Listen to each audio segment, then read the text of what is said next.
Now that Diddy has been taken into custody, media outlets are giving us an up-close look at his sprawling crime lair. It's clear now that a whole system of tunnels lies beneath the property. Reports have surfaced about an underwater swimming tunnel connecting Sean Combs' mansion to a grotto.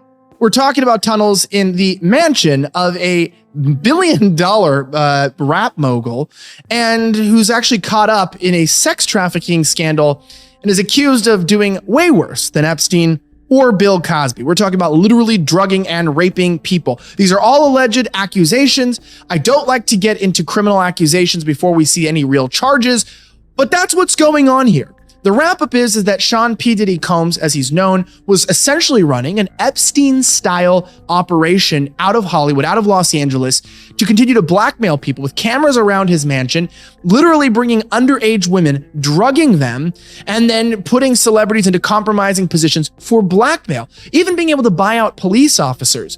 And it turns out that his mansion is also hiding some secrets, including an underwater tunnel. The big question is, what exactly was he using all this for? Diddy's $40 million mansion was raided has an underwater tunnel. The Gateway Pundit reported on Monday that Homeland Security agents raided rapper Sean Diddy Combs' $40 million mansion as a part of an ongoing sex trafficking investigation, a series of underground tunnels that connected the mansion to other homes in the area, including those of Mr. J. Nicholson, Mr. W. Beatty, and Mr. K. Douglas. The discovery of hundreds of bottles of baby oil and lubricant in his bedroom hints strongly at the operation of some kind of sex dungeon catering to hundreds of people.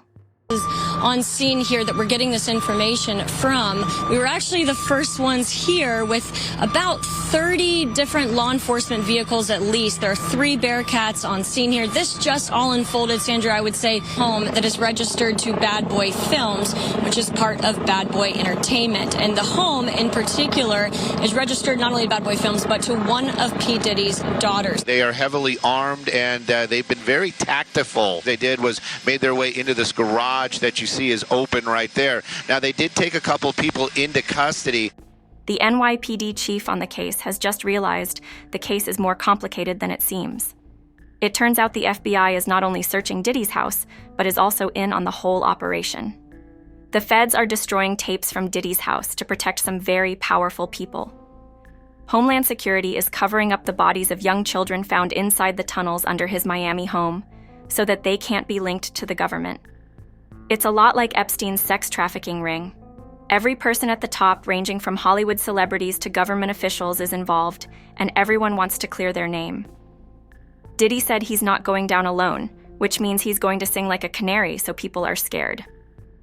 Yeah, there you go. Y'all. Thank you. And I just want to say how much I appreciate Puff Daddy for doing the kinds of work that he's doing, because he doesn't have to do this.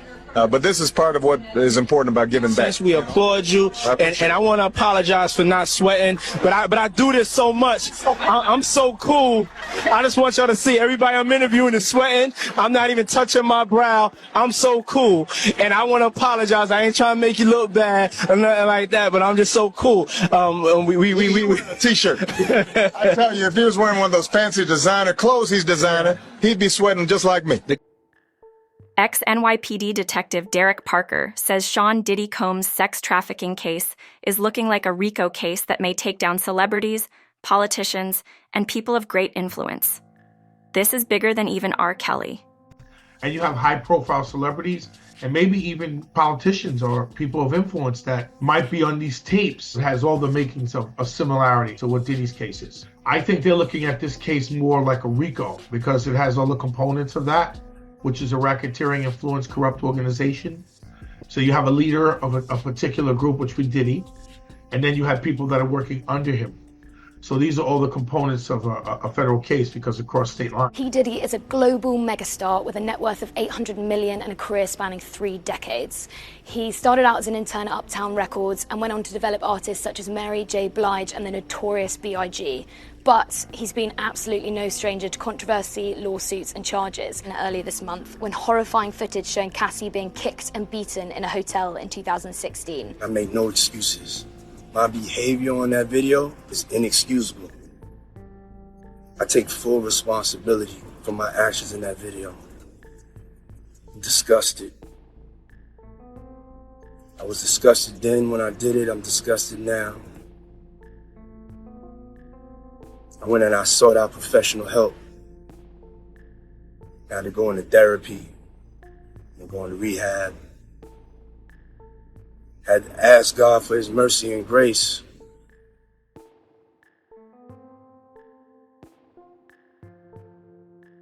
I'm so sorry. But I'm committed to be a better man each and every day. I'm not asking for forgiveness. I'm truly sorry. This new development of a videotape where Diddy was beating Cassidy in the hotel that was leaked from 2016, that just sped up the government's case, where now it accelerates it, where they are probably under the gun to do something soon. The tape could have got released years ago, but it wasn't. Supposedly he paid $50,000 for the hotel to give him the tape and not to release it. Now the statute of limitations ran out with 2016 because they can't charge him with the assault of Cassie. Whoever released the tape put it out there to do more damage control. Now with Diddy supposedly on suicide watch, the whole thing sounds more and more like the Epstein playbook. Sean Combs led and participated in a racketeering conspiracy that used the business empire he controlled to carry out criminal activity, including sex trafficking, forced labor, kidnapping, arson. He was drugging and filming the victims, and then subsequently using the content to keep them in line and to further his own interests. And now, the powers that be are going to make him disappear and make it look like a suicide. They need him to be silenced before he ever goes into trial. Bribery and the obstruction of justice. Let me say a little bit more about the charges. The indictment alleges that Combs abused and exploited women and other people for years, and in a variety of ways. As alleged, Combs used force, threats of force, and coercion to cause victims to engage in extended sexual performances with male commercial sex workers, some of whom he transported or caused to be transported over state lines. Combs allegedly planned and controlled the sex performances, which he called freak-offs, and he often electronically recorded them. The freak-offs sometimes lasted days at a time, involved multiple commercial sex workers, and often involved a variety of narcotics such as ketamine, ecstasy, and GHB, which Combs distributed to the victims to keep them obedient and compliant. As alleged, when Combs didn't get his way, he was violent, and he subjected victims to physical, emotional, and verbal abuse so that they would participate in the freak-offs, and that Combs hit, kicked, threw objects at, and dragged victims, at times by their hair. On one occasion in March of 2016, that conduct was captured on video and later reported in the media. Specifically, Combs kicked, dragged, and threw a vase at a victim in a Los Angeles hotel when the victim was attempting to flee. As alleged, these assaults often resulted in injuries to the victims, which took days or weeks to heal. Remember when Diddy and Hillary Clinton were both front and center at the 2004 Democratic National Convention? They weren't just casually involved, they were a big deal. And don't forget, the Clintons were super close with Epstein before things went south, and he had to be silenced. We're not going to get into sophisticated politics. We're going to talk about a problem that we have in young America. Young Americans being disenfranchised. Only 36% of us have voted. And I wanted you to speak. You're one of the few politicians that young people relate to. And we wanted to just hear the message on why you feel it's important for them to vote this year. Young people that, and please talk to the people that are disenfranchised, that don't believe in the power of their vote. Well, I really think that this year more than any other, young people have their entire futures at stake. When I go to the floor of the Senate to cast a vote, I'm casting a vote about what the economy is going to look like and what kind of jobs are going to be available, whether there's going to be health care, whether there's going to be good education. Every issue that you can imagine has a direct impact on how every young person watching is going to live his or her life.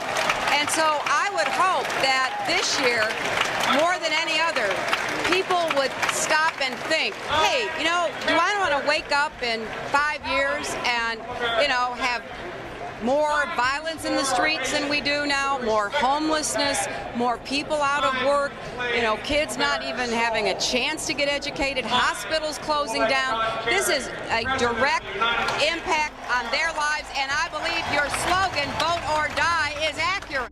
So, what were the Democrats really in on?